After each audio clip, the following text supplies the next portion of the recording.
Welcome back to The Blackness. I'm Brooks. And I'm Hendricks. And we're going to hop into some topics right away. This is going to be a quick one. This was an unscheduled one. This is kind of an emergency podcast. There's too much stuff going on for us to not do a podcast this week. And one of the biggest stories is the deal with Meek Mill and P. Diddy. For those who are unaware, P. Diddy is being sued again. And in this latest lawsuit, this guy has brought evidence and he's named names. These names have been redacted, but there's enough information for people to kind of figure out who it is. And so Meek Mill's in the middle of this. You've got also Chris Brown. So I just want to play a clip for us, and it'll kind of explain everything, and then we'll hop into it. But it's just kind of crazy that all this stuff is like happening. We're also going to be talking about Cam Newton later, and we'll also be talking about Jam Master Jay and the convictions that have come down in that case. And so I just read the court documents about the allegations from Lil Rod about Diddy, and it looks like Epstein level exposing of the rap industry right now. It names names. He has photos. He has physical evidence. He has audio recordings. Literally everything from Diddy being involved in murders, Diddy being involved in sexual assault, grooming, drugging people. It even goes so far to name Cuba Gooding Jr. as being involved in all of this. It has some redacted names. They seem to be about Meek Mill and Chris Brown, but again, they're redacted, so you can't be 100% sure, but the things that are said about them seem to indicate that those are the people that they're talking about, and indicating that those people were having sex with underage girls. There is a whole bunch of allegations of how Diddy would use his positions of power to sexually assault males and then blackmail them into not saying anything, because obviously like homophobia inside the rap industry is very prevalent. So the allegations are that he would blackmail people underneath him by saying like, oh, I recorded this and I will show it to everybody. If even 10% of what is alleged inside of this court document is true, they need to put Diddy under the jail. And 50 Cent is going to have the best time talking about this over the next month. All right, so there you go. This guy is just kind of looked at the files, and I've actually seen the files. It was actually sent to me. And yeah, some of the stuff looks pretty damning. We already know. We talked about it a few weeks, maybe like a couple of months ago, when the first lawsuit went down with Diddy. We kind of gave our opinions on that. Actually, one of our videos like blew up on that because I was talking about it. And but yeah, I mean, listen, Diddy has always had some shady stuff going on. We've heard multiple people talk about it. 50 Cent being one of the main folks that have talked about it. Also, you know, other rappers. I mean, I don't know if you've seen that clip when when P. Diddy is like talking to this one rapper and he's like, I want to come to your birthday party. And the rapper just looks like almost like, I think that was Fabulous. Yes. That's exactly the one, that's the video, yeah. And he looks like terrified. You know what I mean? Like but you know, we've also heard a lot of people, I mean, listen, I mean, I know a lot of people like Diddy, and that's why they don't want to come out and like talk about this as like any kind of truth. I will say all of this is alleged, right? Because this is a lawsuit. But listen, I mean, the proof is in the pudding here. You think any of it is true? I think there's a lot of it that's true. Like when you talk about the organization that he kind of, I mean, listen, he should have went to jail, but J-Lo stepped in. Okay. What was some of the other ones? There was like one where like a car blew up and he's like allegedly Oh, involved you with talking that. about Kid Cudi? There's with just Cassie. Yeah, there's just too much. There's just too much for us to just act like this ain't something. You know what I'm saying? And I think if it was like only a couple of things and it wasn't so spread out, we're talking about like years of evidence. The thing with J-Lo, how long ago that? I mean, I probably wasn't even born. You know what I mean? Like that happened a long time ago. So I think I was born, but you know, I was probably like 2. You know what I'm saying? So I'm just saying that like a lot of this stuff has been going on for years, and the whole thing with Meek Mill, his name is redacted inside of the court documents, but it says that a Philadelphia rapper who used to date Nicki Minaj, that can only be one I person. don't know now. They remember, she might have dated another Philadelphia rapper. That okay. I I don't mean, know. listen, if y'all want to go with that, but you know, we know who was at Diddy's parties and who was hanging around Diddy's got a ton of pictures with Diddy. Also, that one suspect video that Diddy was filming of him, and he's like, "You deserve it, Daddy." I actually have an audio clip. Yeah, let's hear it. You want to hear that? Okay. King son, man, you doing it, man. You deserve it, Daddy. You putting in that work. Proud of you. I love you. Yeah. King son. Who says that to a grown man? To another grown man? Hey, but you know, maybe he just complimenting. That's just how he compliment. You know what I'm saying? He telling him that, you know, he proud of what he's doing in his career, wishing him success. Yeah. You know, I guess some people compliment different. You know. Yeah. I'm just gonna. What are your thoughts on this whole situation? You think it's a fad? Man, I don't know unless if they have some video evidence or some type of proof, because there's always been speculation about Puff, you know, with some homosexual acts.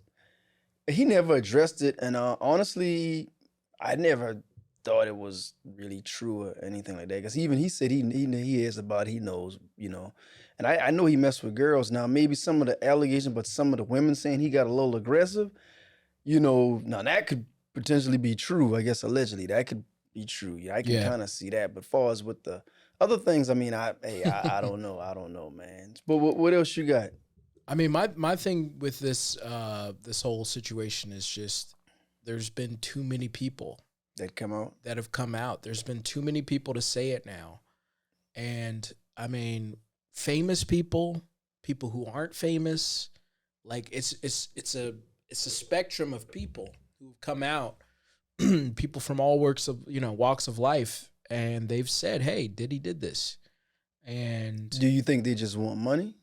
Or are they sincere? Nah, I think they're sincere. I think he's been skirting the law again for years, and I mean, hats off to him because he's been able to get to this point. I mean, to not be caught. But, you know, I mean, he may not get caught with this too. So, this is a clip from Akademiks when he found out the news about Meek Mill. He did not. It did not say Meek Mill name. Wait. Oh, hold up. Never mind. Wait, what the fuck? I forgot. Look, Mr. Combs informed Mr. Jones that he had engaged in sexual intercourse with rapper 5. That's redacted. Look, 5. He's a Philadelphia rapper who dated Nicki Minaj. Yo, Meek. We were playing around with that Michael Rubin shit, but if you've been tweeting about you've been tweeting about everything on planet Earth. If you don't get a Twitter rant saying you about to get Lil Rod's house up, this nigga is saying that you and Diddy were fornicating. What the fuck? Meek. All right, so that's what he had to say about him. Somebody named Lil Rod, I guess, said that. Yeah, so Little Rod, who I believe was one of his artists or something like that. Who's Meek Mill's artist? No, Diddy's. Diddy's artist? Yeah, he's the one who's bringing this lawsuit. And, yeah. Well, I mean, so his lawsuit against Diddy is because what? Diddy owe him publishing or money or something? I don't know, man, but, I mean, I've seen the pictures. I probably should have texted it to you. The pictures. What I've pictures seen of- pictures. I saw the court document, Oh, okay. and the okay. court document just kind of has a ton of stuff, and Right. it talks about everything. It talks about, some of the stuff with J-Lo. But yeah, I mean, to me, it's kind of, a lot of it's like a little damning, Yeah. you know? I know Puff, his dream team lawyer recruited, but they got their work cut out. They have their work cut out. So I'm pretty sure they're gonna counter that with some defamation of character or disgruntled employee. Yes. Because you don't know. Some people are disgruntled, and not to discredit the plaintiff, because I don't know. I wasn't there. You wasn't there, and I guess all this is still alleged. Is it safe to say? Yes. 100%. 100% alleged. So I mean, when you got money, people gonna come at you. Some people are gonna be disgruntled, but Yeah. I mean, hey, who knows? Who knows, man? But do you think that's true with Meek Mill? I don't know if I agree with everything that's inside of this lawsuit, but we've heard the other things with Diddy, and so I wouldn't be surprised because we've already heard that this kind of activity has been going on. Yeah. And so I wouldn't be surprised. I mean, there's multiple instances where Diddy's like, yeah, you need to come to one of my parties. Yeah, he's a party. He likes to party, throw parties, yeah. And we've heard a lot of like people, even Jamie Foxx, come out and say like stuff about these parties. So, I mean, who knows? I know that Meek Mill is right now going on a rant on on Twitter. Actually X. Now X. But he's basically saying that people are just putting this kind of information out about him now because they knew that he was about to drop a new album.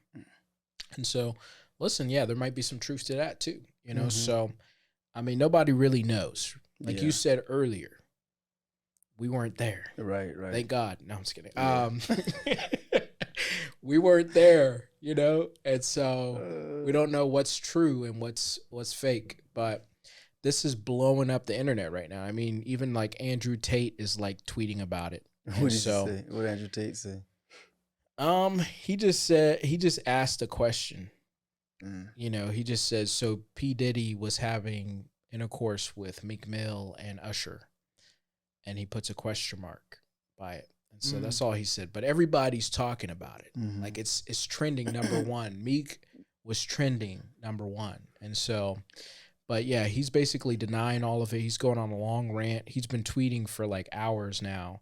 And he's keeping it going. But basically just saying, yo, this is all fake. They're really just trying to do this to bring down the rap game. He's putting out a lot of stuff about this. He's actually coming after DJ Akademiks for putting that video out. Of course. But I will say DJ Akademiks is just looking at the court document that I saw too. And so go defend yourselves. But Akademiks has a platform, so and I don't know, but I guess a few rappers usually have beef with Akademiks sometimes. Yeah, they do. From what I heard, I don't know if some people they like to use the term messy. I don't know. I mean, I've heard Akademiks a little bit, but I haven't listened to a lot of his podcasts or whatever. But I mean, I don't know if he's messy or not. Yeah. But here's what I'll say: Diddy, if this ain't real, Meek, if this ain't real, come defend yourself. But do you think Meek needed to defend this? If it ain't, yeah. There's a lot of people who put out things and they just, man, I'm not giving that no energy, and I get it. They just like, look, I'm not even. I'm going on doing what I'm doing because, like, in a clip you named, they even mentioned Cuba Gooding Jr. At one time, they mentioned Bishop T.D. Jakes, and he was like, he didn't give it no energy. But now I don't hear nobody saying nothing about him. Calling him out on anything. So do you think does it even warrant to be defended? I think you got to. I think you got to, because like a lot of people are gonna see these court documents, and we see what it looks like. And again, there's been social proof. Like, what does 50 need? What does he need to come out and say something about that? Nothing. Oh, 50 man. don't need nothing. He gonna have a 50 got field money day with this. He don't need to come out and talk about Diddy. Like, what kind of gain is he gonna get from that? Okay. Yeah. You know, some of these other rappers and people who have come out and talked about it, they don't really need nothing. Like, you can make a case for some of these other people who are suing him. They're trying to get money with the lady, the woman, and now this lawsuit. They're trying to get money. So you can say that their stuff ain't credible, but we got famous people who got money, who ain't got to ever worry about money, coming out and saying it too. And so, to me, that's proof enough there. So, but hey, it's you know, right now, it's guilty until proven innocent, right? In the court of public opinion. Yeah. So that's the thing when you deal with social media, man. It's, everybody forms an opinion, right or wrong. You know, nobody gets the facts. yeah, It's like the facts don't matter. the facts don't matter in today's world. That's the problem with everything. You know, Because what is social media is really what entertainment. And it's sad that some people will look at that as truth, you know. And some things may be true, and a lot of things are not true. But yeah, I just look at social media as entertainment. I don't look at anything as truth, you know. Yeah. well, I think it's because a lot of people like Diddy. He had some good music back in the day, you know. So nobody really wants to come out and actually say that this stuff is true. Yeah. Listen, I don't want to degrade another black man if this stuff isn't true. I'm just looking at what's been put in front of me, the evidence that's been put forth. And yeah, this is evidence because it's a court document with pictures, with audio recordings, with all of these other things. And so I'm just looking at that, you know, but he could not be convicted. Yeah. And he could go free. And who's to say? I mean, you can't, even if allegedly, if what like they said, Chris Brown and Meek Mill, allegedly, these are consenting adults. So, I mean, Yeah. really, that technically, I'm not saying it's happened, but technically that ain't no crime. That's no crime. People just want the gossip. You know what I mean? Yeah. Yeah, something to laugh at. This you know? doesn't really show off the crimes of No. of some of the other stuff that was mentioned in the document. Yeah. Like the whole Meek Mill thing is just. Yeah, that's just. First of all, we don't even know if it's really him because his name is redacted. Yeah, that's true. So. And then Nicki didn't come out and say anything. Did Nicki say anything? That's the thing, because she dated Meek Mill, right? She didn't come out and say, "Is that the reason why they broke up, or why did they break up?" Who knows? I don't know. She never came out. Did she tweet anything, or because I'm not on what X? I haven't Twitter seen like anything that, from so, her yet. yeah. I haven't seen anything from her yet, but you know. That's crazy. I mean, the next couple of days, this is all everybody's going to be talking about until there's a resolution or something happens. Gosh. And so, Yeah. all right, moving on here. Yeah, man. All right, Cam Newton. Mm-hmm. This was another story Call that him like, Bam just Newton. happened. Yeah, so he had a what would you call it? Like a camp. Yeah. It was Football like a camp. 7-on-7 yeah. football camp. Mm-hmm. And it's something nice that he was doing for the community. Yeah. And all of a sudden, a few gentlemen, or They're coaches. not gentlemen, were they coaches? Yeah. Oh my goodness. I think there's a clip. I believe they're coaches. Yeah, so they ended up starting a fight with him, and they all kind of like ganged up on him. And it's crazy because Cam Newton was actually whooping them. Yeah, I mean, there was like, 5 or 6 of them just Yep. kind of like coming at him, and he was actually winning that fight. But yeah, he was jumped basically by these men at his own camp. craziness. Crazy. And I know you've seen the video. Yep, I saw the video. What do you think about all of this craziness? Well, I noticed basically? a lot of people were saying in the video they were surprised his hat never fell off. His hat stayed on. That thing on tight. At first, I won't lie. I guess his Cam is like, what, 6'6", like 250. He's a big dude. He's a big dude. And the way those three dudes and how he was handling them, at first I thought they were kids. And because there's an audio clip. Well, I don't have it. That those men gave a statement. Oh, really? Yeah, they gave a statement. And on USA Today, they're saying there's a on USA Today, they're saying that's not the first incident that's happened. So there's an article. It says, at one of his camps. Yeah, this says I'm reading this from USA Today. It says, "Get this guy out of here." The fight in Atlanta was not the first altercation at a 7-on-7 tournament involving Newton this year. On January 27th, a photographer captured an on-field incident between Newton and Jay Wimbrow, the director of operations for South Florida Express, another elite 7-on-7 team. The teams were playing at the National Battle 7-on-7 tournament in Fort Lauderdale, Florida, and Wimbrow said tension boiled over when Newton made himself at home on South Florida's Express sideline. When I was telling the refs, yo, get this guy out of here, who's Newton, grabbed my wrists, Wimbrow said, and in that photograph, you see him pulling my wrists away from me. You see Wimbrow pulling his wrists away from Newton. That was going on there. He said at 6'5", excuse me, I said 6'6". He's at 6'5", 250 pounds.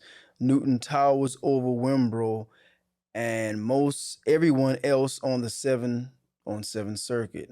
He tries to get in people's face and tries to kind of just intimidate people, Wimbrow said, and because he's Cam Newton, people give him the benefit of a doubt. But Circo, the overseer of the tournament for Battle Sports, said Wimbrow should not have been on the field because Wimbrow is not a coach. Yeah. So apparently this has been going on at multiple events where I guess Cam has been trash talking with people because, he does talk trash a lot on his podcast. And, we obviously see that people, I guess those guys had enough. Apparently. But, I think it's just weird for something like that to go down at a camp. Yeah, when it should be about the kids. It should be about the kids. It should be about football, and it shouldn't get to a point where people are getting into an altercation. And then the way that they ganged up on him, it's like, bruh, if you trying to fight your own fight, dog. You know what I'm saying? But like they all went at him. That tells you right there that they didn't think that they could beat him. Of course. When? No. One of them dudes So that's why. And Cam didn't throw a punch. He kind of just locked them up, know. Exactly. And, Yeah, so I mean, like, a big dude, man. that just shows that they couldn't do it on their own. I mean, to me, it shows weakness. It shows, I think somebody said it was an embarrassment, and I really think it is because, I mean, this is Cam Newton, man.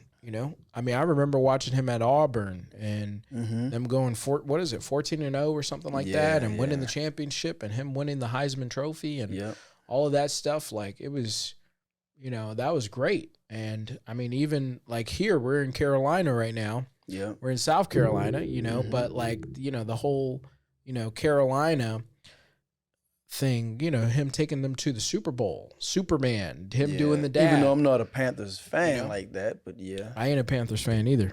Cowboys all day. But anyways, I just think it's kind of crazy. Come over and beat up some of your players. But what are your thoughts on all of this? And I heard, because every story has two sides, and I heard Shannon Sharp spoke on it, and he was saying that he couldn't tolerate that, because he's there. He would have been there for the kids, and he was saying that I think something in reference like maybe the kids may have been disrespectful or whatever, and he was like, he ain't gonna put up with that disrespect, which I totally understand that. Then from hearing, then kind of found out these weren't kids that they were fighting; they was actual men. I guess they were coaches, I believe. Uh, I don't know, man. I just want to hear both sides because Cam never spoke out on it, did he? I didn't see anything from him. Yeah, I yet. didn't see anything from him either. I'm sure he's gonna say something on his podcast. Oh yeah, he probably yeah. Why? Yeah, save it for the podcast. You know, save it for your podcast. But yeah, I'm curious to hear. And like I said, this isn't the first incident, so I guess he is like, a tirade, a tirade on, on the field, and that's his camp, right? Yeah, no. My question is this. Cam, where's your security team? You ain't just nobody. I wouldn't be rolling up unless I got a security team around me because he's a celebrity at this point. You know what I'm saying? And so, but apparently he don't need a security team. He is army of one. but like at the same time, you don't want to be getting into them altercations. Yeah, you don't know what could have happened. Yeah. What somebody could have pulled out, or what true. would have been happening. Like you cannot just like roll up like that. Obviously he felt comfortable if this is his camp, right? I know, but like, so, maybe they have some security at the front or something. Know. But I wouldn't be walking around like that. I wouldn't be walking. I don't care if you are Cam Newton and you're 6'5" and you're 250 and you're there was an built. incident years ago with Marshawn Lynch in his camp. I think some of the mothers, I saw briefly that I think they were complaining about the way he was talking to the kids. And he was saying, and I remember seeing a clip and he was asking like, is the husband here? Is the father here or whatever? I guess he wanted to address them and not address the woman. I guess he would have said why he's being the way he is or whatever. Being hard on him or whatever the case may be. But to my knowledge, there wasn't no physical altercation, to my knowledge. Right. But yeah, I think there was a incident he had as well. That happened. You heard about that? That happened a couple of years back. I don't remember that. You don't remember that? Yeah, it was a few years back. Yeah. Yeah, with Marshawn Lynch. But my thing is get some security around you. Stop playing with that. I wouldn't be playing with that. Yeah. Especially if you're like a controversial figure, which he is. He says a lot of stuff. So you think he's actually out there talking trash to the kids? And I don't know what he's doing out there. I'm just saying by his podcasts, he's open to talking trash. You know what I'm saying? Like, yeah. Listen, I agree with him on certain points, like when he was talking about Dak. What did he say about Dak? He said Dak is a game manager. He's like a game manager type of quarterback. He's not an elite quarterback. And so I agree with him on that. But yeah, it's crazy. There's a lot of stuff going on in the news, man. A lot, man. A lot going on in the news. Going on in the news. But that's why we here for you guys to report what's going on. That's right. Whether you like it or not. That's right. Yeah. So we are going to our last topic here, and on CNN. If some of you heard, I know you don't. Well, you're young. You're a millennial. Some of us who grew up on Run DMC, and Run and DMC, whose name is Daryl McDaniels, and their DJ Jam Master Jay, Jason Mizell. And I'm reading this from CNN. 2 men found guilty of murder in the 2002 killing of Run DMC's Jam Master Jay. So 2 men were found guilty of murder Tuesday in 2002 of killing Jam Master Jay, the pioneer DJ of the groundbreaking hip-hop trio Run DMC. You familiar with Run DMC, aren't you? Yes, I know Run DMC. All right. Yeah. So in a case that for decades frustrated detectives and music fans alike, Ronald Washington, Jay's childhood friend, and Carl Jordan Jr., Jay's godson, were convicted of murder while engaged in narcotics trafficking and firearm-related murder. A fight nearly broke out in the courtroom after the verdict was announced. Y'all just killed some innocent people. Get me out of here, Washington said as he got out of his seat. Jordan looked at his supporters and said, I love y'all. Their supporters began shouting as both men were rushed out of the courtroom. Carlos Thompson, Jay's cousin, praised the verdict outside court, but lamented that many family members did not live to see this day. It's definitely a long time coming. Justice delayed is not always justice denied, he said. Jason himself was an amazing talent. Life ended far, far too soon, and I'm just glad that justice was served. So Jordan 40 and Washington 59 each face a sentence of 20 years to life in prison. Man, did you know there's a documentary on Netflix about that? And I think in the documentary it kind of like it pointed to these same two suspects because he was in the studio, and I guess you would have a receptionist when you come in, and then I think they went back to the log, and she was saying like who was in there or who came in or whatever. But then some people would say like, because this is all I guess Hollis Queens, and they will always say the streets know, but nobody would talk or nobody would say anything. Yeah, that's the problem. I guess that no snitching type. Yeah, that kind of attitude, which I think that's kind of dumb. Yeah. But I'm happy to see that a lot of these rappers who have been killed, we now know who did it. What about Biggie though? These people are coming to justice. I think that's going to happen soon. I think we'll know soon. There's a lot of speculation on that, but we won't go into that. But yeah. I mean, the fact that now we have somebody for Tupac, now we have somebody in this case, I think it's really good that all of this is finally happening, and these people are coming to justice, because there are too many people who have that I ain't a snitch mentality, and listen, I think in certain instances it applies, but I think I'm just happy to see that people are coming to justice. I mean, sad to see that it was somebody close to them, Oh, that did it? Yeah. Yeah, that did it. So I guess it was his childhood godson friend or childhood friend. Godson, yeah. Yeah, so that's sad to see. It is. But that also shows you, man, you cannot trust nobody. You can't, especially. I mean, to cut you off of what they're saying, like I'll read this excerpt. Excerpt says, but in court, prosecutors said Jay was involved in arranging for the sale of a large amounts of cocaine between the 1990s and 2002. Right. And that a dispute between Jay, Washington, and Jordan over a drug deal worth almost $200,000 led to the murder. So, and in the documentary, some people were saying that he wasn't messing in the streets like that. I mean, I don't know, alleged, but they're saying that's what the cause. Normally, a person is not going to kill you unless if they're just deranged, kill you. It got to be a reason. It's a reason why they kill you, right? Right. Either take a racist person, right? Of course, they're going to kill because of hate. If a hate, right? Yeah. It's going to hate crime, right? Yep. Or if a person is schizophrenic, it's going to be a reason for somebody to be illness. Somebody to be that close to you and just kill you. It's going to be a reason. So they're saying it was I guess a drug deal going bad, and it's unfortunate. It's sad, and I'm reading this from CNN, and this all came out in the court trial. Right. It's very unfortunate, but streets, man, is rough. Some people don't play about their money. They try to get it by any means. Yeah. I don't know, man. It's crazy. Yeah, there's a lot going on out there in the streets, man.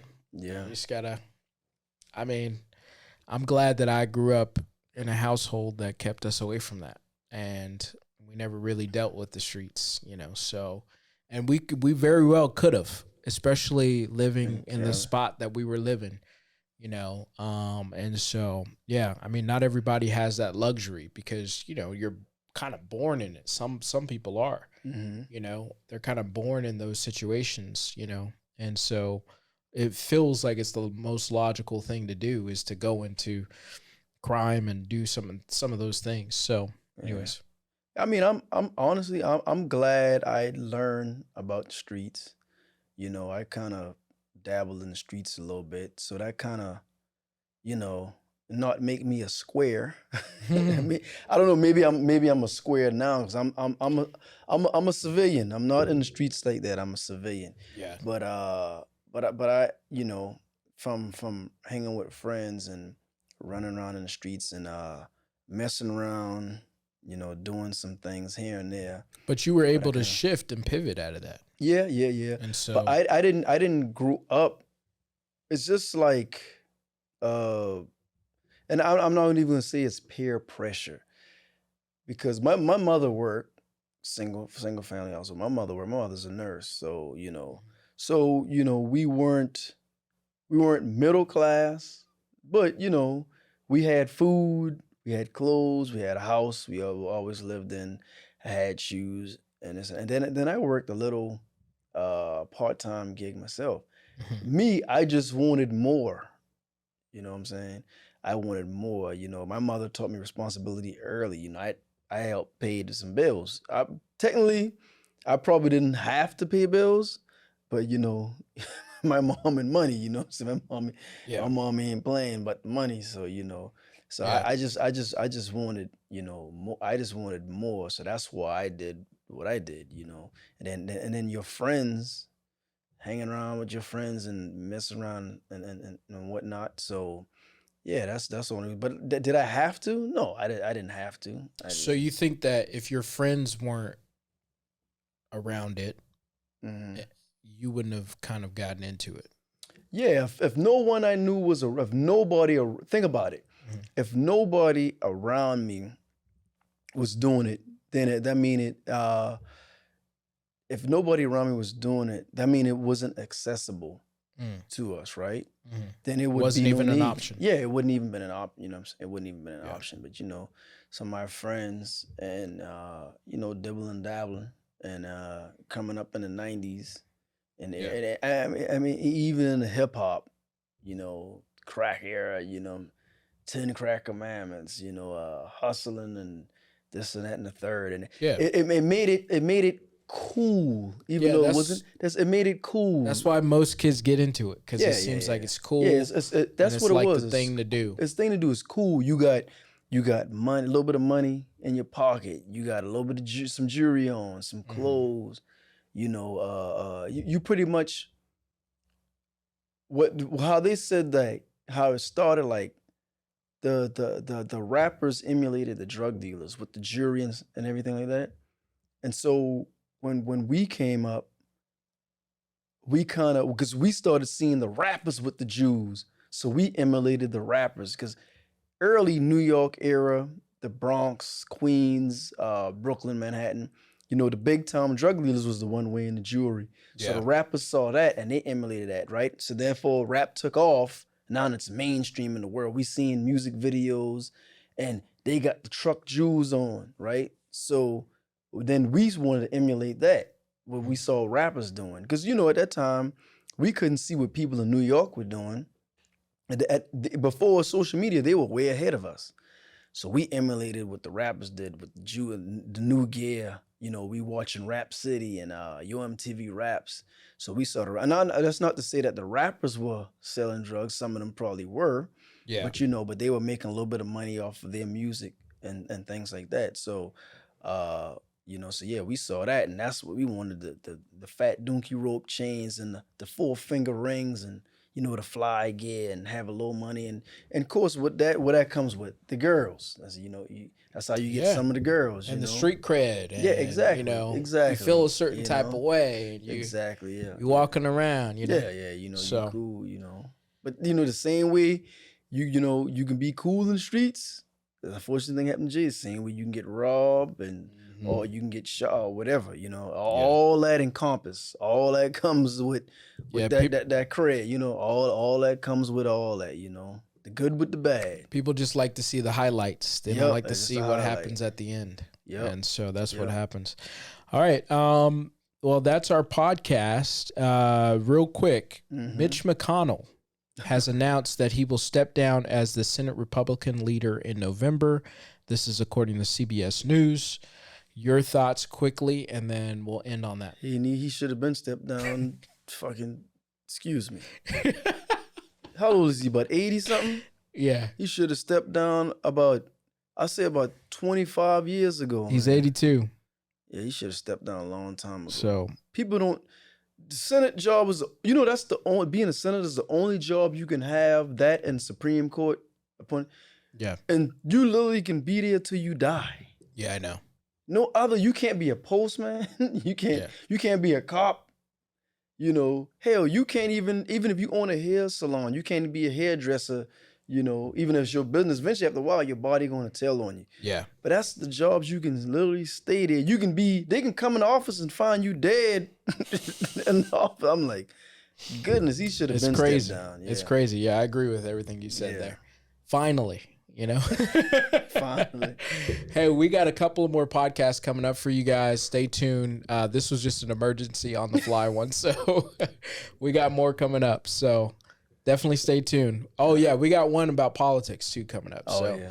we'll be talking to some people. That should be interesting, and you can see how much he loves Trump. Oh my goodness. And All you right, let's gonna cut bring this your off. you gonna bring your sneaker? Let's cut this Are you off. gonna bring your sneaker in? The golden sneakers? Yeah, you gonna bring your sneaker? I got the golden sneaker. No. Show everybody your sneaker? I ain't gonna pay no $5,000 for a sneaker. I won't even pay $200 for a sneaker. Hey, it's a crazy resale value on that thing, boy. I bet. Somebody buy it and flip it. Yeah. I almost ain't mad. All right, that's the Black Summit. All right, man. I'm Hendricks. And I'm Brooks. We out. We out.